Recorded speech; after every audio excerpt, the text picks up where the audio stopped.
যদি জরুরি অবস্থা ঘোষণা করে ছাত্র জনতা আর্মির এগেনস্টে দাঁড়িয়ে যাবে। গ্যারান্টি দিয়ে বলতে পারি এই আর্মি আর সেই আর্মি যে শেখ হাসিনার আর্মি না, যে তাদের ব্রিগেডিয়ার ইমরান হামিদ এসে বলবে লাইন পজিশন, এলএমজি দিয়ে ফায়ার শুরু করবে না। তারা প্রয়োজনে ফায়ারটা ব্যারেলটা ঘুরাই দিতে পারে আপনার দিকে, আপনি গ্যারান্টেড থাকতে পারেন। আর্মির জুনিয়র অফিসার, জেসিও, এনসিও তারা কেউই এই শেখ হাসিনার সরকার আর চায় না।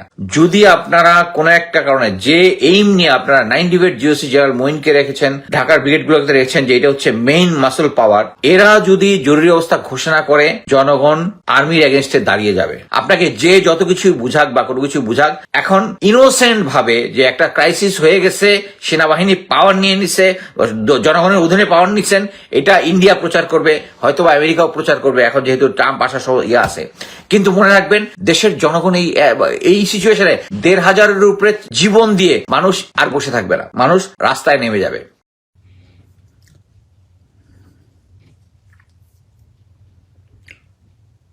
আসসালামু আলাইকুম। আমি আজকের এই লাইভটা মূলত করছি শুধু জেনারেল ওয়াকার, আমাদের সেনাপ্রধান, ওনাকে উদ্দেশ্য করে। আমি আপনার যদি মনে থাকে যে আমরা প্রথমে যখন জেনারেল ওয়াকারের নাম ঘোষণা করা হয়, আমরা তাকে নিয়ে কনক স্যারের শোতে আমি বলেছিলাম যে জেনারেল ওয়াকার একজন সজ্জন ব্যক্তি, হয়তোবা উনি এই সিচুয়েশনটা ট্যাকেল করতে পারবেন, আওয়ামী লীগকে কিভাবে হ্যান্ডেল করবেন, এরকম একটা ক্রাইসিসের আগামী নির্বাচনটা কিভাবে হ্যান্ডেল করবেন আমরা অ্যানালাইসিস করেছি। তারপরে মাঝখানে আবার তাকে বিভিন্ন সময় বিভিন্ন অ্যাডভাইস করেছি আমাদের পক্ষে যেটুক সম্ভব।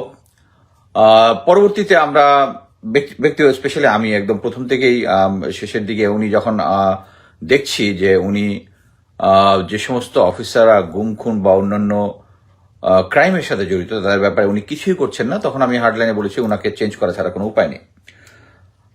আমি শুধু এখন প্রেজেন্ট সিচুয়েশনটা নিয়ে মানে জেনারেল ওয়াকারকে কিছু উপদেশ আমার, হ্যাঁ actually after 50 anybody can advise anyone. আমি স্যারকে দু একটা কথা বলতে চাই, সেটা হচ্ছে প্রেজেন্ট সিচুয়েশন আমি যেভাবে ডেসক্রাইব করেছি সেটা হচ্ছে আমরা দেখছি যে আওয়ামী লীগরা অনলাইনে তাদের অ্যাক্টিভিটিস বাড়িয়ে দিয়েছে। ইভেন ডিজিএফআই এর বট কমেন্টরা দে আর ব্যাক।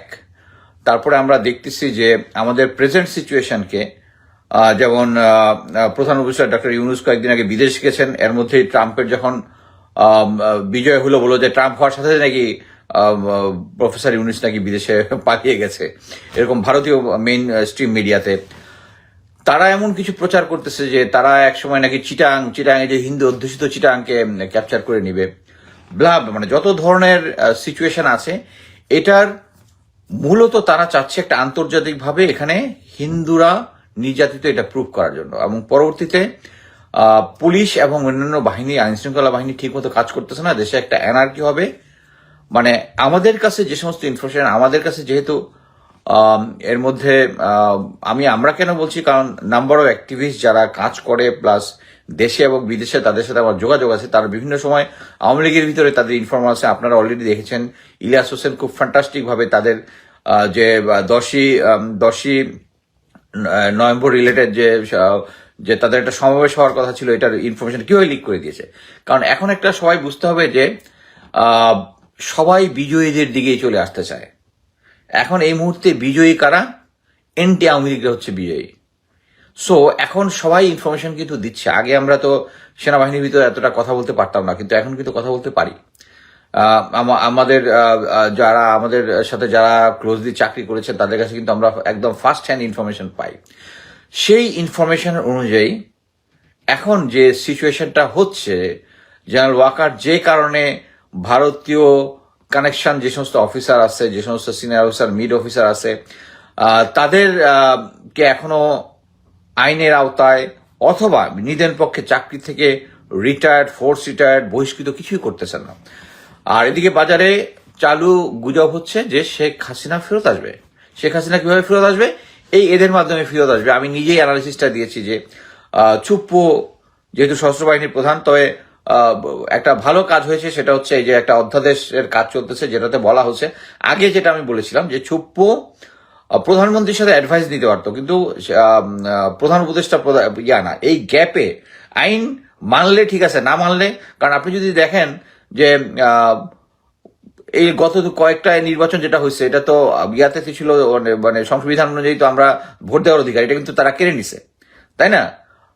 এই বিপ্লব যেটা হয়েছে 5ই আগস্ট, এটা কি সংবিধান মেনে হয়েছে? সো এখন শেখ মুজিবের ছবি থাকবে কিনা, এটা সংবিধান কিনা, এটা হচ্ছে একটা ফালতু একটা কথাবার্তা। এবং যারা এটার পক্ষে দাঁড়াচ্ছে তারা চায় আওয়ামী লীগ এবং ইন্ডিয়ান হেজেমনিটা ফেরত আসুক। সো আমরা এখন যে সিচুয়েশনটা দেখছি যে ইন্ডিয়া আবার মানে সরি শেখ হাসিনা আবার চলে আসবে, এরকম গ্রাউন্ড প্রিপেয়ার্ড হচ্ছে। বাট যে কোনো একদম যার এভারেজ আইকিউ আছে তারাও বুঝবে বর্তমান যে সিচুয়েশনটা আছে এটাতে আওয়ামী লীগের আসার আর কোনো সুযোগ নাই। সেনাবাহিনী এখন আমরা সবাই কিন্তু আগে থেকে বলছি যে সেনাবাহিনী এরকম একটা সিচুয়েশন দিচ্ছে, সেনাবাহিনী মানে সেনাবাহিনীর 95% না, অনলি 5% যারা আওয়ামী সুবিধাবাদী, 5% বলবো, এটা অ্যাকচুয়ালি আমি বলবো 2 থেকে 3%-এর বেশি হবে না। তারা যদি অপেক্ষা করেও থাকে, আমি মিড লেভেল অফিসারদের সাথে যে একটা ফিডব্যাক পেয়েছি, সেই ফিডব্যাকটা বিভিন্ন অফিসার বিভিন্ন ফোরামেও বলেছে, সেটা হচ্ছে এখন যে গ্রাউন্ড লেভেলের অফিসার আছে তারা আওয়ামী লীগের যারা সন্ত্রাসী আছে এদের বিরুদ্ধে অপারেশন করতে গেলেই মিড লেভেল অফিসাররা বাধা দিচ্ছে। কিন্তু মনে রাখবেন, যদি আপনারা কোনো একটা কারণে যে এইম নিয়ে আপনারা 9 ডিভিড জিওসি জেনারেল মঈনকে রেখেছেন, ঢাকার ব্রিগেডগুলোকে রেখেছেন যে এটা হচ্ছে মেইন মাসল পাওয়ার, এরা যদি জরুরি অবস্থা ঘোষণা করে জনগণ, ছাত্র জনতা আর্মির এগেনস্টে দাঁড়িয়ে যাবে। এবং আপনি গ্যারান্টি দিয়ে বলতে পারি এই আর্মি আর সেই আর্মি যে শেখ হাসিনার আর্মি না, যে তাদের ব্রিগেডিয়ার ইমরান হামিদ এসে বলবে লাইং পজিশন, এলএমজি দিয়ে ফায়ার শুরু করবে না। তারা প্রয়োজনে ফায়ারটা ব্যারেলটা ঘুরাই দিতে পারে আপনার দিকে, আপনি গ্যারান্টেড থাকতে পারেন, গ্যারান্টেড থাকতে পারেন। আর্মির জুনিয়র অফিসার, জেসিও এনসিও তারা কেউই এই শেখ হাসিনার সরকার আর চায় না। কারণ একটা মনে রাখবেন, যারা এই সিভিল প্রশাসনে আমাদের সিভিলিয়ান ভাই বোন, মা বাবা, চাচা দাদা যারা আছে, অনলি 1 থেকে 2% হচ্ছে আওয়ামী সুবিধাবাদী। সো মেজর পোর্শন যেটা তারা চায় না।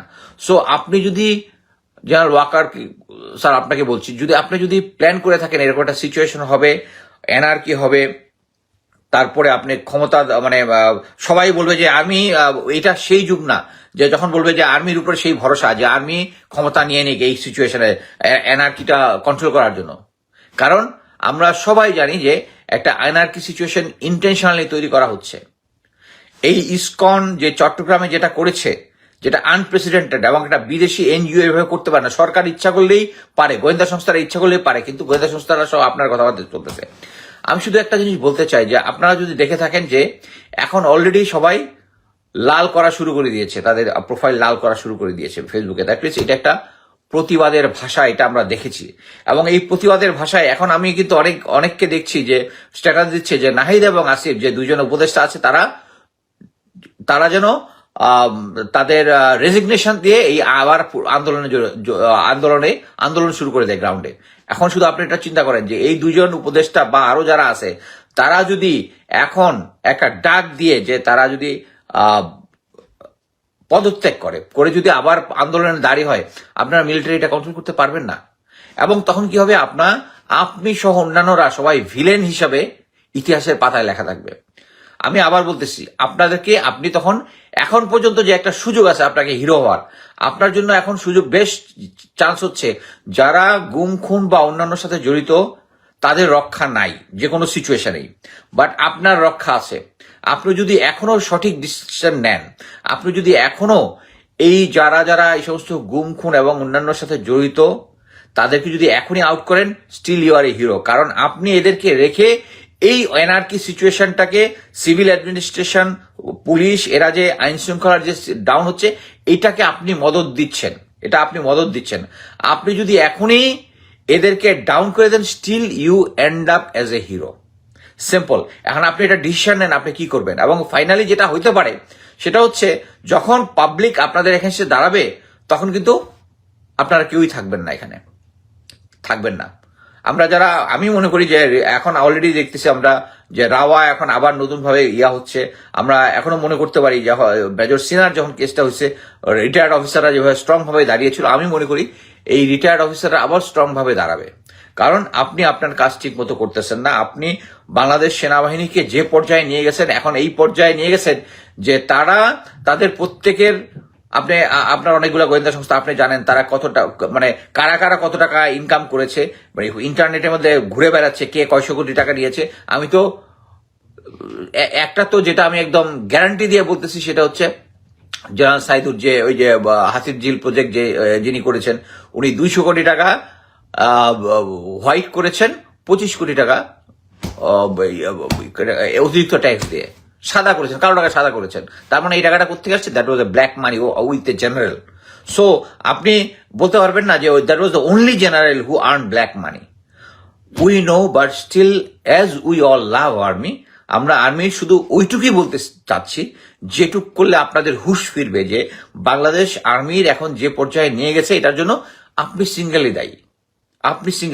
আপনি যদি এই সিচুয়েশনে একটা ডিসিশন নেন, আপনি যে এই যে ডিলে করতেছেন, আমি সবকিছু জানি, আপনি অফিসারদের কনফারেন্সের মধ্যে হ্যাঁ ব্যবস্থা নিবেন, এই নিবেন করে একটা ডিলে ব্যাটেল দিয়ে এই পর্যন্ত আসেন। এবং আমি এও জানি যে you are blackmail by general Tarek Siddiqui. Details বলতেছি না, বাট আমি আপনাকে একটু গ্যারান্টি দিয়ে বলতে পারি, আপনাকে যে কারণে ব্ল্যাকমেইল করেছে বা এটা যদি অন্য কোনো কারণ থেকে থাকে, তাহলে আপনি জাস্ট এটা নিয়ে আপনি যদি এখানে হিরো হন, সবাই আপনার পাশে থাকবে। আপনার হাজার ক্রাইসিস থাকলে, আপনার অন্য মানে সামাজিকভাবে হেয়হিত হয় এরকম অনেক কিছু থাকলেও কেউ আপনার ইয়াতে দাঁড়াবে না, আমরা সবাই আপনার পক্ষে থাকবো। কিন্তু আপনাকে এই যে সিচুয়েশনটা আছে যে আমাদেরকে যদি ছাত্র জনতাকে আবার এই ইন্ডিয়ান হেজিমনি এবং আওয়ামী লীগ থেকে বাঁচার জন্য যদি আবার রক্ত দিতে হয়, তাহলে আপনি ইতিহাসের খাতায় ওই এখন যেরকম শেখ হাসিনার একটা ছবি বের হয়েছে না, যে এই যেটা ইয়াহিয়া খানের ছবির আদলে যে এই হায়ানাকে ধরিয়ে দিন বা এই ফেরাউনের থেকে নিকৃষ্ট, আপনারও তখন ছবি বের হবে যে আপনি তখন হচ্ছে একজন ন্যাশনাল ভিলেন হিসেবে আপনি সিলমার্ক হয়ে যাবেন। সো আমি আপনাকে অনুরোধ করব যে বর্তমানে যে সিচুয়েশনটা আরো ক্রাইসিস হওয়ার আগে, বাট আপনি গ্যারান্টি থাকেন শেখ হাসিনা আসবে না। আপনাকে যে যত কিছু বুঝাক বা কোনো কিছু বুঝাক, আপনি এখন ইনোসেন্ট ভাবে যে একটা ক্রাইসিস হয়ে গেছে, সেনাবাহিনী পাওয়ার নিয়ে নিছে, জনগণের অধীনে পাওয়ার নিচ্ছেন, এটা ইন্ডিয়া প্রচার করবে, হয়তোবা আমেরিকাও প্রচার করবে এখন যেহেতু ট্রাম্প আসা সহ আছে।